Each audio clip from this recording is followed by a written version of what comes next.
بسم اللہ الرحمن الرحیم ان رحمت اللہ قریب من المحسنین صدق اللہ العظیم۔ رمضان المبارک کا مہینہ یہ رحمتوں والا مہینہ ہے۔ اس مہینے کو اللہ رب العزت نے 3 حصوں کے اندر تقسیم کیا ہے۔ اللہ رب العزت نے پہلے حصے کو رحمتوں سے بھرپور بنایا ہے، دوسرے حصے کو اللہ رب العزت نے مغفرت سے بھرپور بنایا ہے، اور تیسرے حصے کو اللہ رب العزت نے جہنم سے خلاصی والا بنایا ہے۔ پہلا حصہ اس کی ابتدا ہو چکی ہے۔ جناب محمد رسول اللہ صلی اللہ علیہ وآلہ وسلم نے فرمایا کہ جب رمضان المبارک کا پہلا عشرہ تمہارے اوپر اس کی ابتدا ہو جائے تو اس مہینے کے اندر کثرت سے یہ دعا پڑھا کرو، رب اغفر وارحم وانت خیر الراحمین، کہ اللہ رب العزت ہمارے تمام گناہوں کو معاف کر دے اور اپنی رحمتوں کا نزول فرما دے۔ بے شک رحم کرنے والا تو ہی ہے، سب سے زیادہ رحم کرنے والا تو ہی ہے اور کوئی نہیں۔ اللہ رب العزت کی رحمت کا کوئی انسان احاطہ نہیں کر سکتا۔ اللہ رب العزت بار بار اپنے گناہ گار بندوں کو اپنی طرف متوجہ کرتے ہوئے فرماتے ہیں۔ اللہ رب العزت نے فرمایا قل یا عبادی الذین اسرفوا علی انفسہم لا تقنطوا من رحمت اللہ۔ اللہ رب العزت بار بار یہ اعلان فرماتے ہیں کہ اے میرے محبوب پاک پیغمبر صلی اللہ علیہ وآلہ وسلم، آپ میرے بندوں سے کہہ دیجئے اللہ رب العزت کی رحمت، ان کے تلطف اور ان کے لطف کا اندازہ تو لگائیے کہ ایک انسان جس نے ساری زندگی گناہ کے اندر گزاری، کبھی بھی اپنی جبین اللہ کے سامنے جھکائی نہیں، کبھی بھی اللہ کے سامنے سجدہ نہیں کیا، ساری زندگی گناہ کے دلدل میں پھنسا رہا، لیکن اللہ رب العزت نے پھر بھی اسے اپنے بندے ہونے کا اللہ رب العزت نے لقب عطا فرمایا۔ اللہ رب العزت نے فرمایا یا عبادی، میرے ان بندوں سے کہہ دیجئے اسرفوا علی انفسہم، کہ جنہوں نے اپنے جانوں کے اوپر ظلم اور زیادتی کی ہے، لا تقنطوا من رحمت اللہ، میں اللہ کی رحمت سے مایوس نہیں ہونا،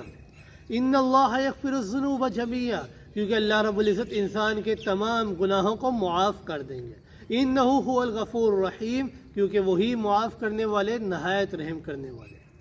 حضرت یعقوب علیہ السلام 40 سال کا عرصہ ہو چکا ہے حضرت یوسف علیہ السلام سے بچھڑے ہوئے، لیکن پھر بھی ہمہ وقت حضرت یوسف علیہ السلام کے لیے دعا گو رہتے ہیں۔ لوگ ان کو کہتے ہیں کہ اے یعقوب آپ دیوانہ تو نہیں ہوگے، 40 سال کا عرصہ ہو چکا ہے، پتہ نہیں یوسف اب ہیں بھی کہ نہیں، آپ ابھی بھی ان کے لیے دعائیں کرتے ہیں۔ حضرت یعقوب علیہ السلام فرماتے ہیں کہ جب 40 سال کے دورانیے کی طرف میں بھی دیکھتا ہوں تو میرے اندر بھی شک پیدا ہو جاتا ہے، لیکن جب میں اللہ کے اس فرمان کی طرف دیکھتا ہوں لا تیأسوا من روح اللہ، کہ اللہ کی رحمت سے نا امید نہ ہونا، اللہ کی رحمت سے مایوس نہ ہونا، انہ لا ییأس من روح اللہ الا القوم الکافرون، کیونکہ اللہ کی رحمت سے مایوس اور نا امید صرف کافر بندہ ہی ہو سکتا ہے اور کوئی نہیں۔ جو سچا اور پکا موحد ہے وہ کبھی بھی اللہ کی رحمت سے نا امید نہیں ہوگا۔ جب میں اللہ کے اس فرمان کی طرف دیکھتا ہوں تو 40 سال کا عرصہ تو کیا، چاہے 100 سال کا عرصہ کیوں نہ گزر جائے، مجھے اس بات کی امید ہے کہ اللہ کی رحمت کے اوپر امید ہے کہ میرے یوسف کا ایک بال بھی ضائع نہیں ہوا ہو۔ جناب محمد رسول اللہ صلی اللہ علیہ وآلہ وسلم نے صحابہ اکرام کو فرمایا کہ اے صحابہ اکرام، کوئی بندہ بھی اپنے اعمال کی وجہ سے جنت میں نہیں جا سکتا۔ اب وہ صحابہ اکرام جن کے متعلق اللہ رب العزت نے اپنی رضاؤں کے فیصلے کیے، رضی اللہ عنہم ورضوا عنہ، کبھی اللہ رب العزت نے ان کے لیے فرمایا فائزون، کبھی اللہ رب العزت نے راشدون کا لفظ فرمایا، کبھی اللہ رب العزت نے مفلحون کا لفظ فرمایا۔ انہی صحابہ اکرام سے آپ صلی اللہ علیہ وآلہ وسلم نے فرمایا کوئی بندہ بھی اپنے اعمال کی وجہ سے جنت میں نہیں جائے گا، اللہ کی رحمت کی وجہ سے جنت میں جائے گا۔